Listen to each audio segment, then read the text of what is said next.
post-World War II, political. All right, first of all, we had the GI Bill.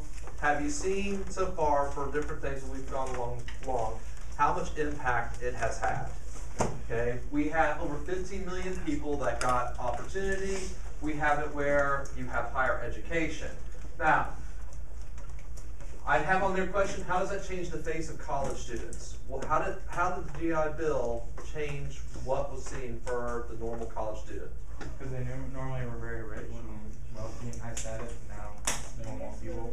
Yeah, I mean, that's where it wasn't just the rich. You could have middle class. You could have been a working class person in the military, and it gave you an opportunity to come. Now, how does that change the Florida university system? Wait, Florida history. I don't know anything about Florida. Agriculture? So, well, we did have a school that was known for agriculture, but actually 2 of the 3 universities that were in Florida before this time. In the early 1900s, Florida was going through an extreme economic crisis, and so one of the ways that the state government saved money was to pare down their universities. They made it where Florida had, this is like 1904, 1905, 3 universities. They had Florida A&M, which was the black university in Tallahassee. They had University of Florida, which by that time had moved from Ocala to Lake City to Gainesville, where it has been ever since, which was the university for men. And the college west of the Swanee, or seminary west of the Swanee, became known as the Florida State College for Women. So we had FSU, or what would become FSU as a women's school. We had Florida for the men, and then we had our segregated FAMU. Now we have thousands of men coming back to Florida. They're able to go to college. Can all these men go to Gainesville to school? Sure. Probably not. No, there wasn't enough room for it. So that is why we ended up having, and officially it was the University of Florida campus in Tallahassee. So University of Florida had a branch campus there. That only lasted for about 2 years before they said, all right, this is kind of ridiculous, and they made the Florida State College for women, they made it a co-ed, and that is where Florida State University then, where for what it is today, comes about then in the late 40s. They would also make University of Florida co-ed. And this is where for a long time they had a major problem. Or not a problem, but this is where we had a major differences when it came into ratios. One of the jokes that for the longest time at University of Florida used to say is about Florida State, where the girls are girls and the guys are too. Okay, but Florida State, there, one of the things that was always looked at there is for the guys that were going there, it's like, all right, would you rather go to a place that there are 4 guys to every girl, or the other way around? And this kind of tells you where like the traditional money went to University of Florida. Even this is where kind of you see the changes in the late 50s. One of the top football players in the state of Florida, who normally, if you were a top football player, you would have gone to, well, you'd gone to Alabama. But then Florida would be the second choice. And for this guy who was down in a high school in West Palm Beach, had decided, and he kind of broke the pattern, and decided to go to Florida State. And when he was asked, why are you going to Florida State? And he kind of said, well, there's 8 girls to every guy, and I like girls a lot more than guys. Now, that person didn't have much of a football career, but some of you might recognize the name, because he was Burt Reynolds. Okay, because early in his football career at Florida State, he busted up his knee, and he decided to go into acting instead. And had a lot more successful career in the 1970s as Smokey the Bandit, and with acting for that time, was one of the top actors. But that's where, for him, and he was kind of with that change in the time period, and even actually putting for the state of Florida. In the beginning, the University of Florida would not even play Florida State. The state legislator had to basically threaten to take money away from University of Florida to actually give Florida State a chance to play them. And in the beginning, for like about the first decade, all the games had to be played in Gainesville. They wouldn't even go to Tallahassee there. So that's where it kind of goes with the background of it. But that is how, actually, in our university system, Florida State established. If we look at various states, how did they handle this influx of men going into college? And that's what where I said about the University of Florida campus in Tallahassee. It was actually old Army barracks that they were using there, and that's where they did for a lot of those places. All right, other effect that we have, besides college, there are low interest loans. What are the effects on home ownership and suburbs? Yeah, there's a lot more. Some people look at the American dream is to own your own home. Does this help with the American dream? And so we'll see, and I don't have a graph on here, but you'll see a big jump. How about if you were a farmer you're out in Nebraska, Kansas, you come back from fighting. Did GI Bill help you out? They paid your loan. Yeah, you could get a loan and maybe update your equipment, especially because while while you were away, the family was running your farm, they weren't able to buy any new tractors for a couple of years during the war. So that's where you might get the loans to do it. If you want to start your own business, and that idea. And again, a lot of this comes into the American idea that we have. And this helped to stimulate the economy. So after World War II, we will have this massive expansion. All right, the 1948 election. This is one of the biggest elections in American history. For political reasons, it's kind of a time period that we have this changeover. Now, if you look on this map, the blue is the Democrats, the red is the Republicans. What's the yellow? Yeah, that's Dixiecrats. This is where we come to the point that African Americans now start voting for Democrats. I mean, after what FDR had done, they are shifting their allegiance to the Democratic Party. Some Southerners aren't sure what to do with this. Harry Truman as president, where he's running for re-election, he had pushed for a civil rights bill. It's kind of amazing today to think about it, but Congress would not even pass an anti-lynching act. What is lynching? What is lynching? Hanging. Yeah, hanging without a trial. Oh. So our U.S. Congress would not pass a bill in 1947 to punish a person for hanging another one. And this is one of the things that Truman was fighting and saying this needs to be done when it comes to things for trying to end things with our segregation that we have. And I have on it for the Dixiecrats why they leave the Democrats. That's kind of what I've been telling you about, is where they didn't know where to go. Yeah, if you were raised in the 1920s, 30s, 40s, you were raised that the Republican Party was the party of Lincoln. It was the party of the North. All right, no good Southern boy is going to vote Republican. They used to be called Yellow Dog Democrats, because you would vote for the old yellow dog before you would ever vote for a Republican if you were a good Southerner. Seems odd saying that today, but again, in the past, that's where it was. When did the parties switch over, reverse? This is basically when it's happening. Between here and 1968, between 48 and 68, we will have this changeover. Actually, 72. Nixon basically gets that flip-flop of the Southerners. And since 1972, the South, unless the South has a Southern Democrat running, Bill Clinton, Jimmy Carter, okay, unless they have that. And again, don't count Florida. If you look over on the electoral map on the side, you'll see Florida goes blue, red, blue, red. Florida, we are not a Southern state. All right, we are Ohio's twin. Okay, geographically, we are Southern. We are not a Southern state. There's actually one thing that read in here, and where we are right here, we're actually on the border of some kind of like the other Mason-Dixon line. If you want to go to the south, you go north. Okay, it's actually is kind of where the theory goes. The south starts at Yankeetown. I mean, right across our county border. Seems odd that you would say Yankeetown is the start of the south. Okay, because the further south you go in Florida, all right, the more northern it is. Okay, and there, the more north you go in Florida, the southern it is. And then, again, not geographically, but in ideology. All right, what is wrong with the polls?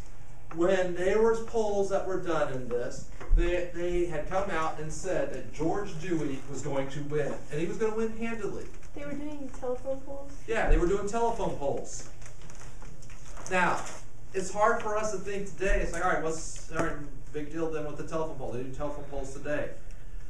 How could they be so wrong with a telephone poll? Not everyone has. Most people that Not have everyone are has allowed. telephone. About half the people own telephone poles. Phones, not poles. What half owned it? The rich or the poor half? The rich. The rich. Were the rich more likely to vote Republican or Democrat? Republican. Yeah, they're more likely to vote Republican. So that is why when they did the polls, it's coming out. But they forgot about the other people. Right now, it's hard for us to do a lot of polls. It's actually a section that I do in government and kind of looking how different polls are done. And it's hard for us to get an accurate poll today. If we were to do an internet poll, that going to be very accurate? No. No. Because who's more likely to use the internet? Younger. Okay, people that are younger. And people that are younger are more likely to be Democrats. Okay, I mean, with internet polls, and we'll use the 2008 election, internet polls in the 2008 election had Obama winning 3-1. Now, he won by a decent margin, but it wasn't where close that. Okay, so that's where you kind of have to look.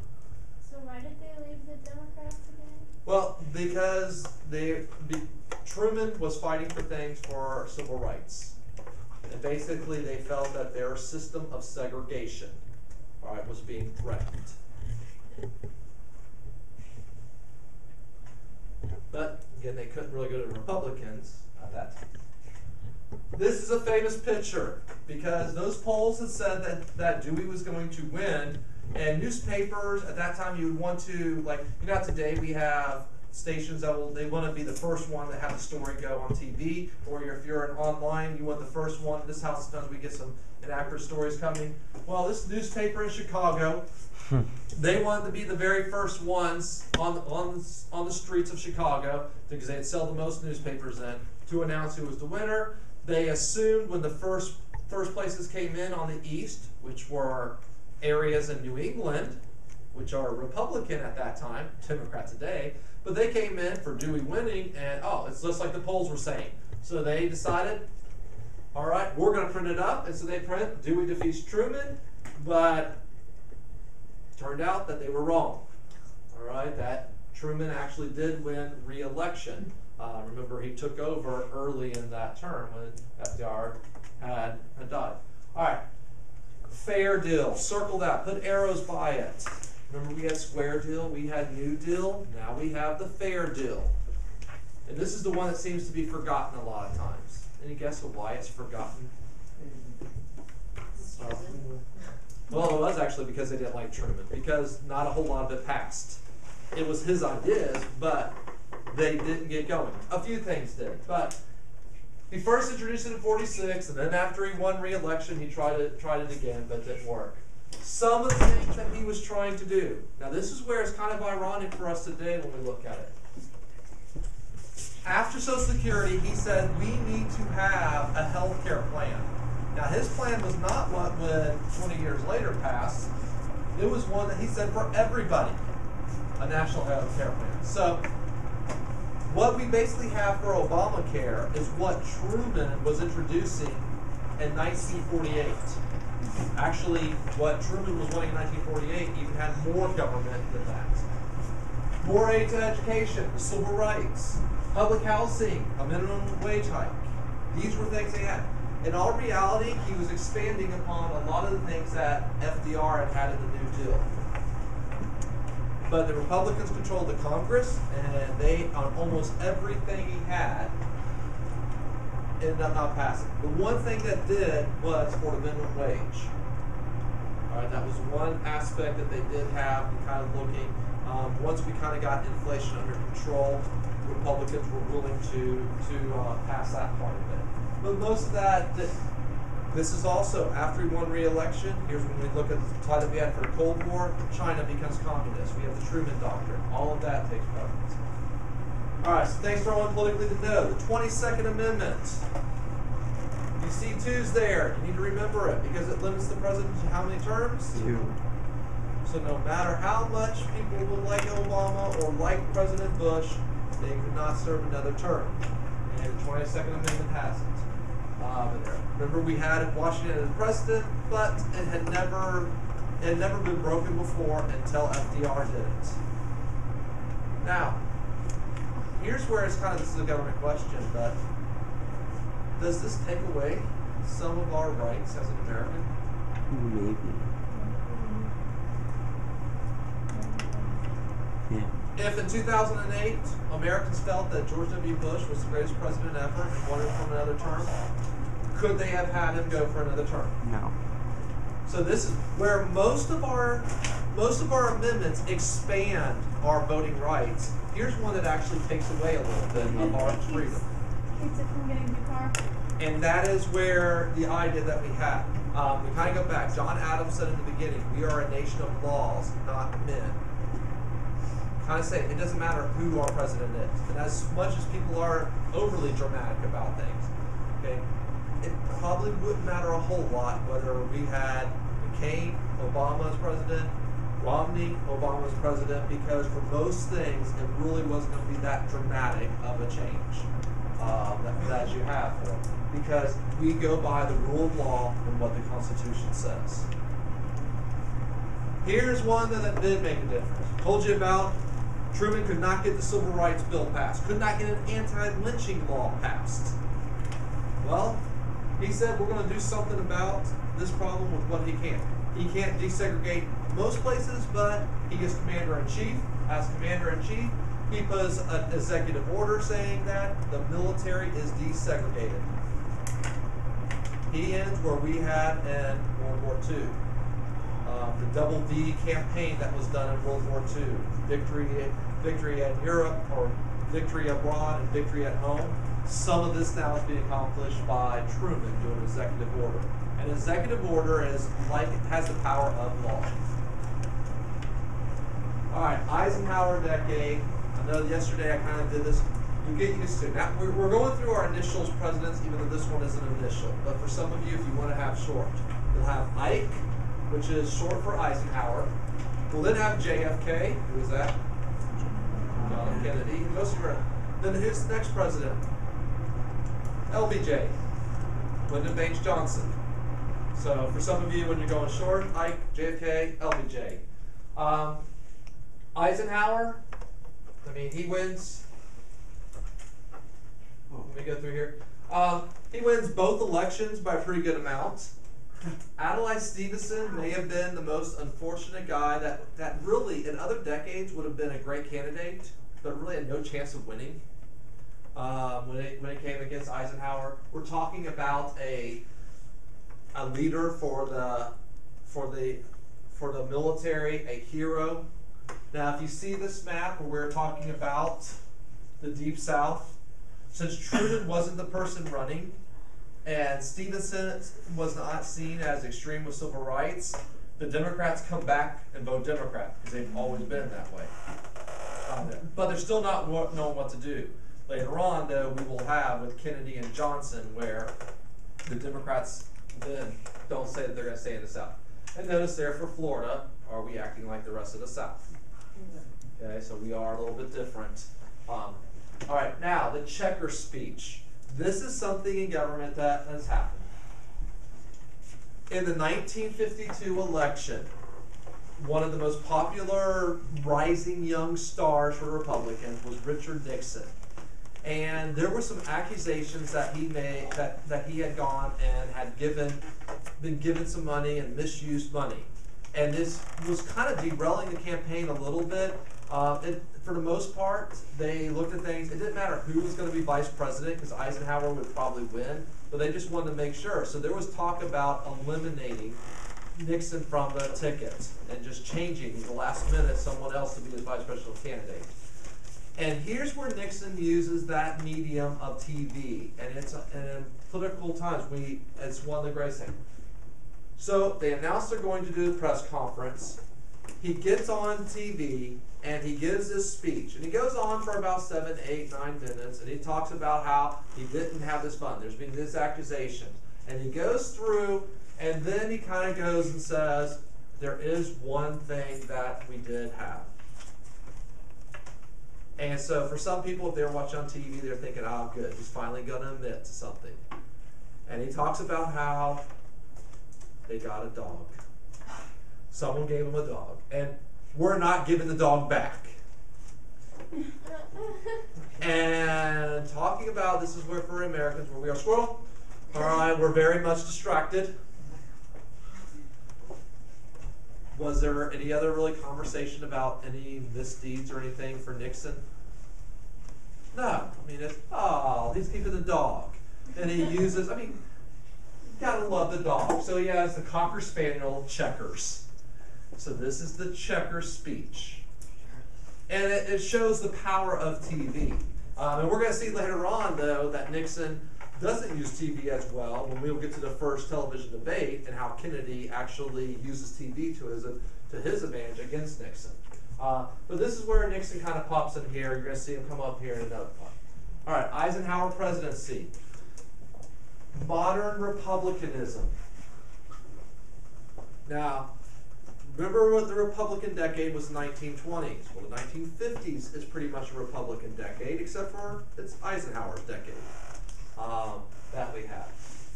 He is a fiscal conservative. Remember we have Andrew Mellon. The thing about Eisenhower is he wanted to, and this is where a lot of people would love for having today, his major goal was to try to balance the budget. He's actually seen by a lot of economists of being one of the most successful for ever doing it. It depends on how you want to look at things, because how was the economy in the 1950s for the United States? Good. Pretty good. Yeah, it's pretty good. Is it easy to take care of things in a budget when things are going good? Yeah. And so that's why some economists say, wait a minute, it's not fair to say that Eisenhower did such a great job on this when he had it pretty easy. Same thing can be true when people say about Bill Clinton in the 1990s. Okay, the only time in recent years that we have had a surplus, and we actually not only didn't have a deficit, but we had a surplus and we made a balanced budget. Well, the 1990s, the economy was going pretty good. So was it what Bill Clinton was doing, or was it simply the economy was helping out there? But we did have some years in which we balanced the budget. That was a goal that Eisenhower had, and they accomplished it on some of the years, not all. But this is where I've used these words for the expenditures and revenue. Okay, the revenue is your taxes. You don't want the government to spend more than what they bring in for the taxes, is the idea of that. Even though he is seen as a conservative, there are certain things that he did that Truman would have liked. He raised where there were more people that could get Social Security. He also raised up the minimum wage. And this is where some of the working class people like that. Biggest thing of all, though, that comes around is federal spending with the Interstate Highway Act. Okay, and expanding that, which this is where we have the part about the suburbs then expanding and stuff with the highways. Here's where, if you go on it, you will see part of the Eisenhower interstate system. We still call it after him today. Now, here's where a lot of times people look at things for Eisenhower. It was a great decade for America. Why is Eisenhower not considered a great president? Because he didn't help like the segregation issues, right? He helped some. But he didn't really. And part of that was, and you're going to see, and we won't get to that till later on in this section, but we're going to see that, yeah, he does, but it wasn't that he was really wanting to.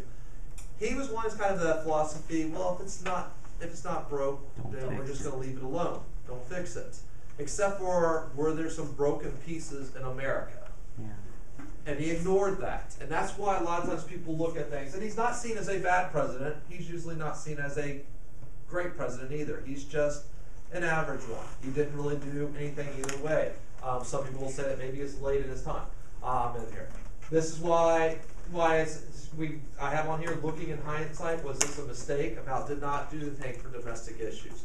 Could he have taken care of some of the problems that we will have in the 1960s and 70s and maybe cut things off earlier? Maybe if he would have done some things that Michael Harrington was writing about in The Other America, okay, in the 1950s, which in the 1960s would do that. All right, here's the biggest thing that we have for political in the 1950s, though, is McCarthyism. Named after Joseph McCarthyism. Now, worrying about communism after a world war. Does that sound familiar?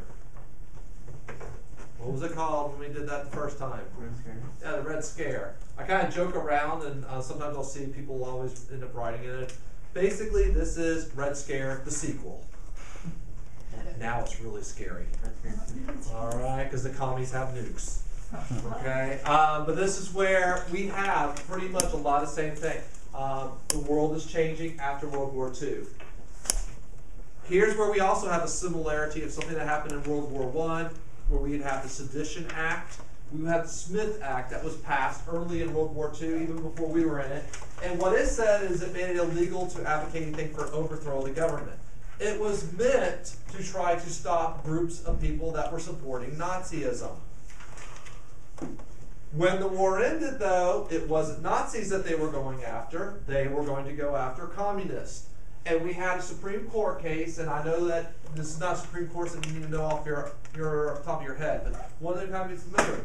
The Supreme Court said, yeah, we can go ahead and stop this if it's threatening the government, even in peacetime. And that's what the Dennis case does. Here's one to know. The House of Un-American Activities Committee. We have committees that are in Congress that are to study various things. A few years ago, we had one studying for steroids in baseball. Right now, we actually have a select committee that is studying about concussions. Okay, if there's a problem, people say, we got to take care of this, let's get it from the government. Well, here we say we have a problem, we have it. What is un-American? Things that aren't American. Blueberry pie. Blueberry pie instead of apple pie? Does this sound sort of familiar with the 1920s? Remember 100% Americanism? Is history repeating itself? 20s and 50s again? We're going after communists, but it's not just communists, it's un-American. Okay, but what exactly is American? All right, and this is where we kind of see what's happening here. Here's where Richard Nixon uses this to propel himself to the knowledge. All right, anyone remember what the ACLU stands for? Right, the American Civil Liberties Union. Is it in the notes? Okay. This was the same group that had fought for the Scopes trial. In here. They are ones that say liberties is freedom. They're fighting freedoms. And a lot of times they do some things that are pretty ridiculous, but this is where they're saying, wait a minute, we have the right. If you disagree with the government, should you be able to say it? And that's what the AACL said. What if you have a different ideological belief? Even if you are Nazi or communist, are you allowed to have that belief? And that's what the ACLU was saying. Meanwhile, we have other groups saying, no, you can't. Then we have the Hollywood 10. Now, do we ever look at things in Hollywood and say, yeah, that's a little different? There's some weird people out there. What happened in the Hollywood 10, it was actually more than 10, but we had a bunch of producers, we also had some movie stars and writers that were blacklisted. Basically, they were accused of being sympathetic to communism, and nobody would hire them at all. Now, this comes about from what this committee. What's kind of ironic about it, some of them truly were sympathetic and wanted communism. Some of them, though, were ones that the government had hired in World War II to make movies praising the Soviet Union because the Soviet Union was on our side. So that's what's kind of ironic with some of them, but you have them. And you're going to see with McCarthyism, it's kind of, and you see on the sign, witch hunters go home. And this is why a lot of times it's seen as this witch hunt, and you're trying to find someone. Now, McCarthyism, this is where we have for spies. First group, Alger Hiss, or first person, Alger Hiss. He worked in the State Department, so he knows a lot of what our diplomatic ideas are. I have on there the pumpkin papers. The reason why is for the documents that they found that were incriminating for them. Supposedly they were hidden for a little while in a pumpkin. What? Now, he was never convicted of espionage, of spying and giving information, but they found that he had lied under oath, so he was convicted of perjury. And the person that became really famous with this was Richard Nixon. Okay, and again, this is where Nixon at that time was kind of like Marco Rubio is right now. He's kind of rising up in fame there. But this is where for Alger Hiss. All right, don't be thrown back and forth. It's like middle school. All right, the Rosenbergs. Julius and Ethel Rosenberg. We had traced that they were part of a spy ring. Here's where we were looking at things. I mean, could the Soviet Union actually make a bomb? Well, there's no way they could do it without getting some secrets. They were both tried. They were executed, put to death in 1953. We do know today, after we have gone back with the Soviet Union, that Julius was involved in it. So we were right. What about his wife? No, she wasn't. Okay, but he was there. And this is where people looked at things. And at that time, we really didn't have a whole lot of evidence for it. But this is where this hysteria, that's what McCarthy and a lot of this is hysteria. Can you still get executed for treason now? Yes. Really? Yes. Firing squad. And then actually, yeah, the U.S. military can use hanging and a firing squad. So does the state of Utah. At least I think. Unless it's changed recently. Is it firing squad like you stand in front of a line of people with guns? And Right, and one of the guns does not have an actual bullet. It has a blank in it there. So it's not like a I think it's 6 fire. shots. 8 of them actually fire, but they don't know who has which one. That way they can have some conscience. Right, and that's where in your conscience you think, oh, mine sounded different. And if there's ever a mistake, you don't know for sure who actually had them. All right, McCarthyism, to finish up this one section. For the actual Joseph McCarthy. He is a Republican senator. He is from Wisconsin. He is a person that he uses this, and this is where I kind of have on the quote here on the bottom, McCarthyism equals witch hunt. He gives speech after speech about how he knows there are people that are communists. When he is running for re-election in 1950, he holds up a paper and says, I have a document, there's 205 communists in the State Department. Yeah. Now, for a lot of people, we kind of look at things, okay, Hollywood, are there some weirdos there? Yeah. All right, yeah, that's great.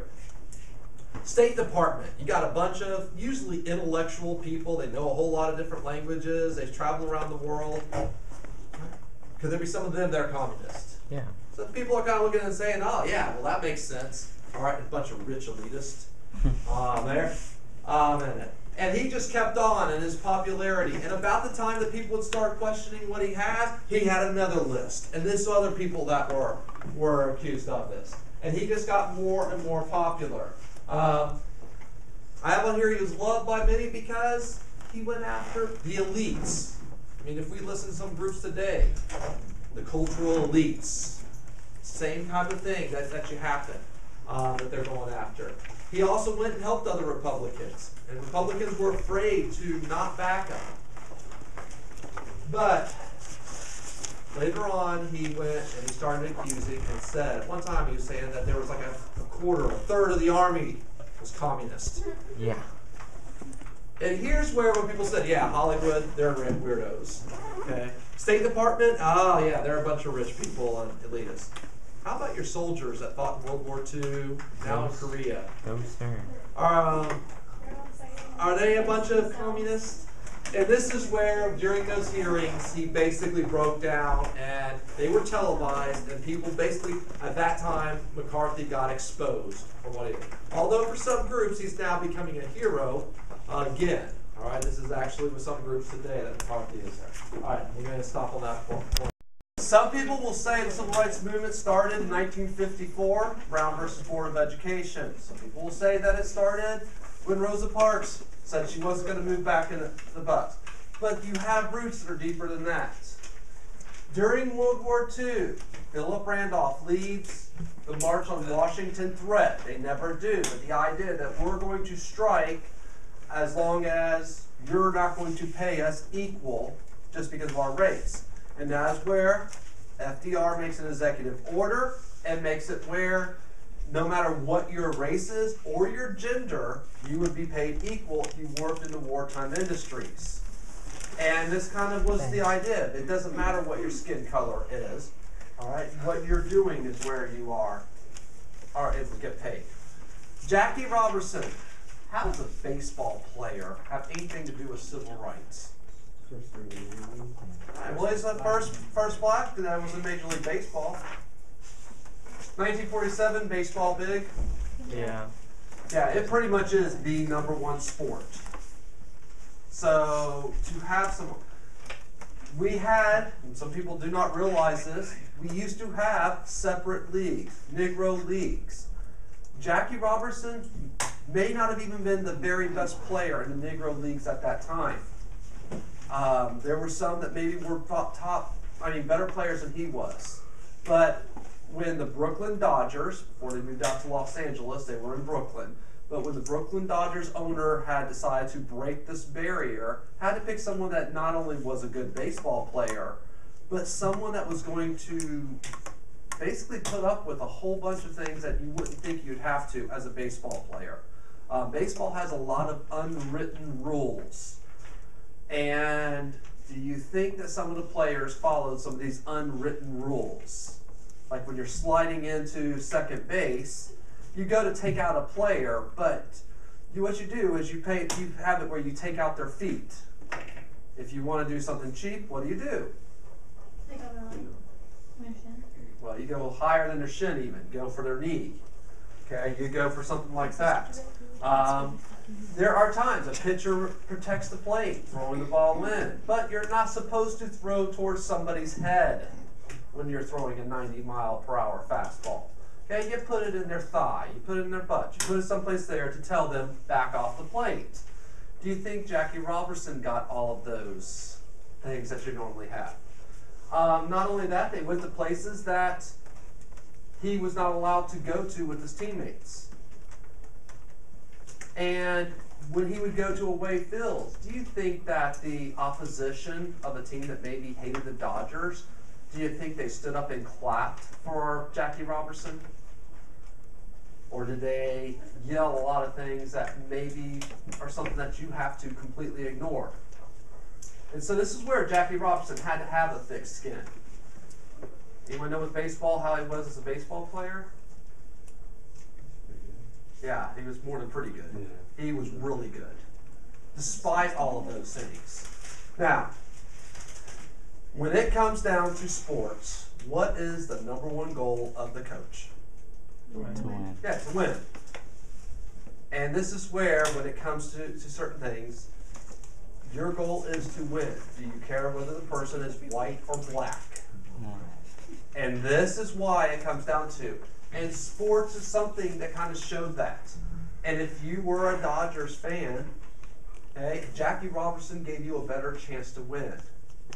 And he breaks open this barrier. And this is where sports is one thing that does it. And kind of showing, it doesn't matter whether you're white or black. Okay? And so it does make a difference, even though it's sometimes not seen as part of civil rights.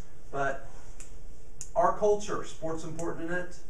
Mm-hmm. And so that's why when you have something, and you have certain barriers that get broke. Unfortunately, this last weekend for women and a chance for the NFL, it kind of fell with them when they had a regional combine, and they had a woman who was a really good soccer player. Unfortunately for her, when she should have removed herself from this combine after she hurt her thigh, she decided to go ahead and go out there and do it for kicking, and made do 2 kickoffs that were less than 20 yards. So it ends up having more jokes the other way around that you have, where, again, if she was healthy, she probably wouldn't have had a problem. All right, where some people say the start of it will be this case, Brown versus Board of Education. We'll talk about where your 3 most important cases to know, Marbury versus Madison, and then it's kind of a 2A and 2B, Plessy versus Ferguson, Brown versus Board of Education, and they go together. Where in the 1890s, Plessy versus Ferguson said separate but equals okay. We come to 1954.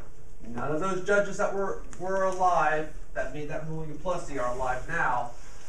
The Chief Justice Earl Warren, in what is called the Warren Court, says you cannot, and it is just inherently unequal. Separate facilities are inherently unequal. And so they overturned that, and schools were supposed to end segregation. Now here's where we get to it. All deliberate speed. What's all deliberate speed? As fast as you can. As fast as you can.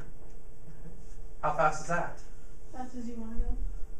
Wait, I just said can, but want. Can and want are two different things.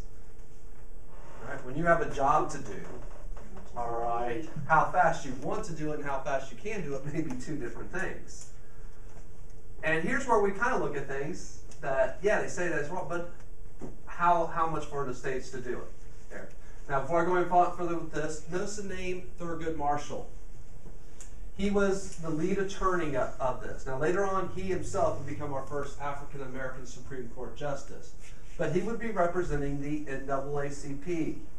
Anybody remember what major person was one of the leaders to start the NAACP? Yeah, Du Bois. Remember the Niagara movement, the NAACP?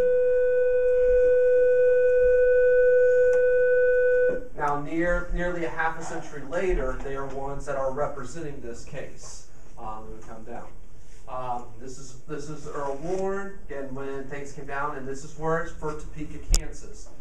There were several other cases that were combined together. It wasn't just that case. And that's what happens with Supreme Court cases. But that was kind of the lead casing that says you cannot have this separate but equal. 1955, we'll have Rosa Parks. Now, a lot of you know of Rosa Parks. She had decided she wasn't going to move to the back of the bus. Did she just on a whim decide this one day? No. All right, this was one where there had been some ideas that they had, and they wanted to make sure that they had certain things. And the leaders, they wanted to wait for the right opportunity. It wasn't like they planned for that day, but if there was the right opportunity that you had. Now, Rosa Parks is a smaller woman. Why did they not choose a big black man? Because they'd arrested. Well, they arrested her. Because they would start a fight and be Yeah. attack on? If there was something where, if you found out later on that it was a 6'2", 225-pound guy, he's getting arrested for this, and it made it look like they were resisting arrest, would people kind of look and say, oh, well, yeah, he might have been trying to fight the cops when they were trying to put the handcuffs on. But a little petite woman,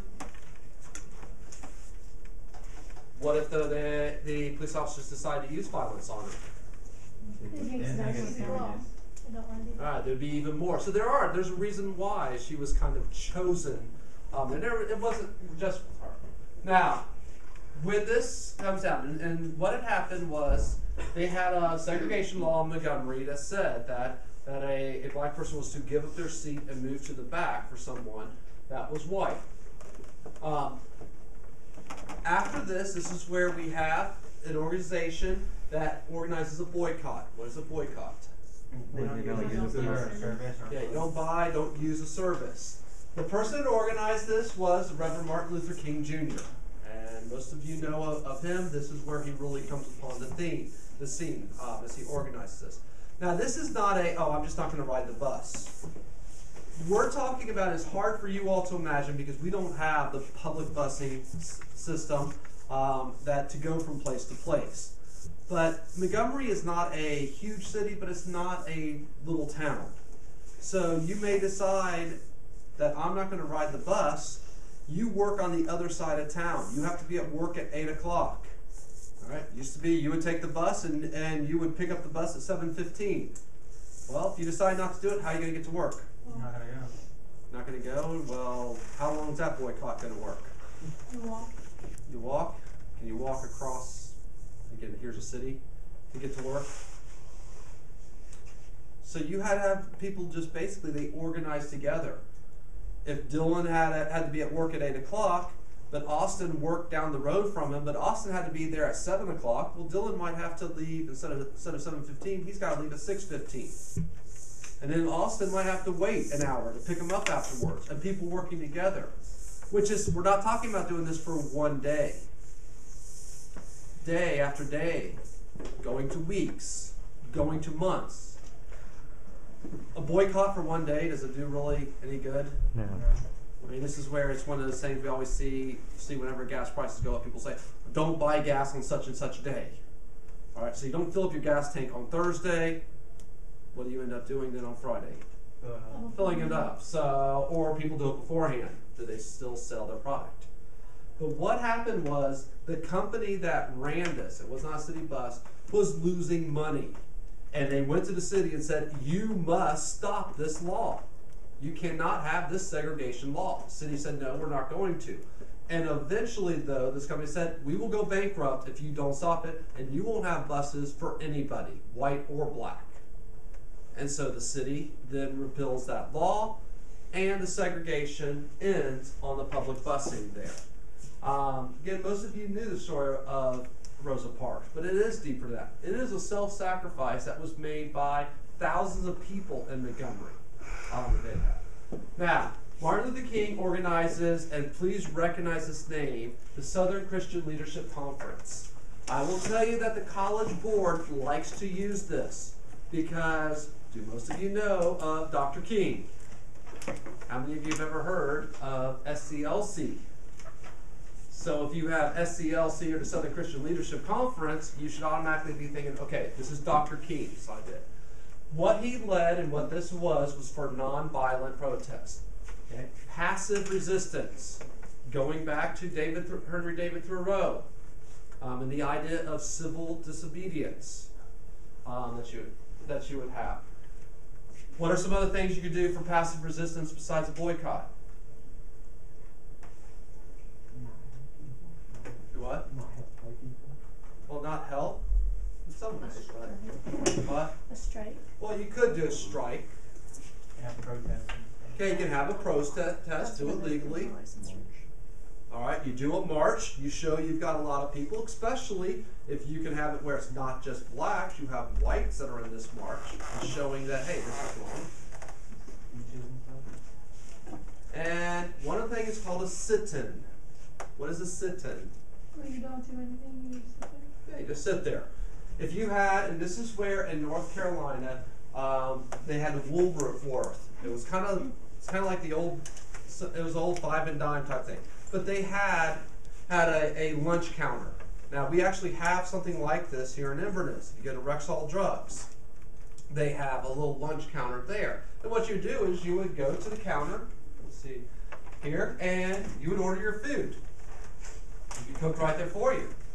Except for African Americans weren't allowed to sit at that counter. So the blacks would go in, and they're not going to serve them there.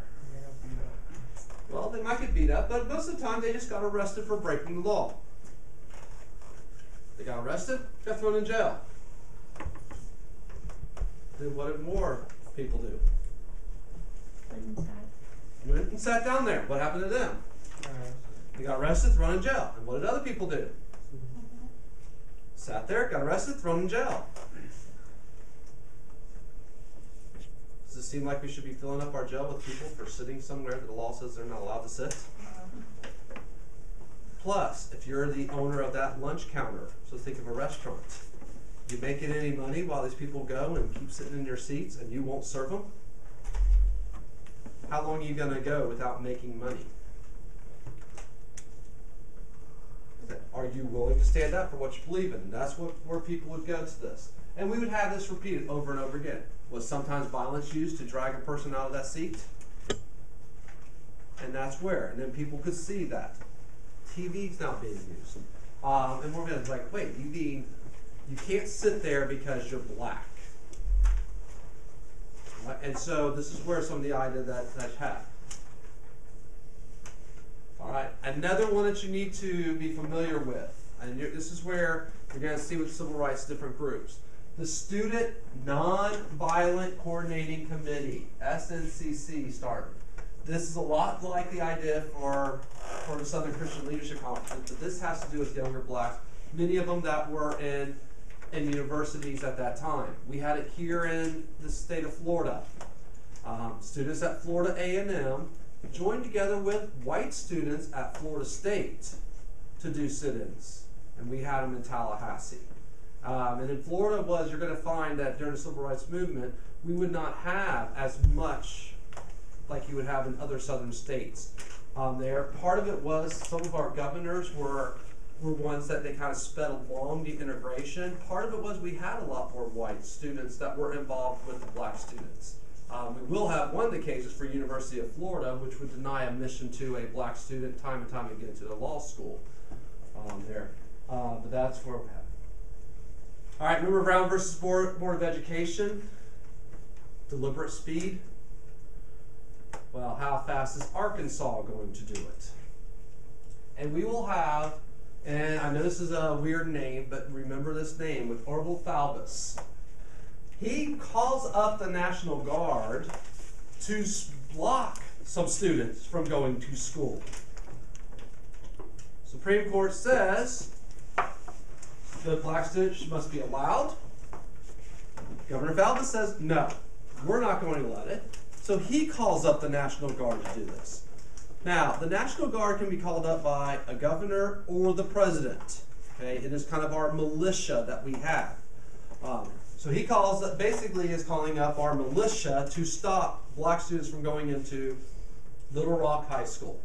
Originally there was more, but eventually it would be 9 students would be the ones that were going to go. A lot of times called the Little Rock 9. Now, Eisenhower tells the governor, you must obey this command.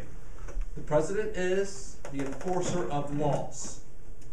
Now, Eisenhower was someone that didn't really want to do a whole lot of things when it came to integration. He didn't want to stick his neck out there. But he's military. The military have it where there's a hierarchy. And if your commander tells you to do something, what do? Yeah, you do it. So when the federal government tells a state to do something, what does General or President Eisenhower think should be done? Yeah, you do it. And now you have a governor of Arkansas telling them, I'm not going to do it. He calls out the National Guard to stop it. So what's Eisenhower going to do? He's going to send the Army in. And so you send the U.S. Army into Little Rock, Arkansas, and you have 9 students that then end up going, and again, they're nicknamed the Little Rock 9 for these students. And this is where you kind of say, I mean, can you imagine going into a school every single day, having to have armed guards with you so you can safely get into that school? And then having a hallway, some armed guards, in case anything happens to you while you're in the class. And while you're going to school, I mean, you see some of the pictures, not really nice of some of the people that are yelling at them as they're going in. And they're not saying, welcome to Little Rock. All right, go Central, as they are coming in there. What's really, Terry, I don't remember which one of it, they had decided at the last moment for the 9 students, well, let's get them all to get together. But one of them they couldn't get in contact with. So 8 of them come in together, and then one of the females, ended up coming in on her own. So, I mean, she was truly, I mean, can you imagine walking through these crowds of people yelling all by herself? But this is where they broke the barrier. And this is connected right with Brown versus Board of Education. No, it's 2 years later. Okay, speed. All deliberate speed. When did we hear in Inverness and Citrus County become integrated? Brown versus Board of Education was 1954. A lot of you went to Inverness Middle School, which used to be Booker T. Washington School. When did that black school get integrated in with Citrus High School and Crystal River High School? 1965.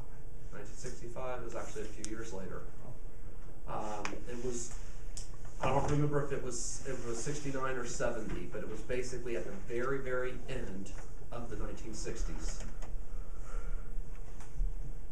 So, very fast. So that's kind of where you can see where things, and that's the end of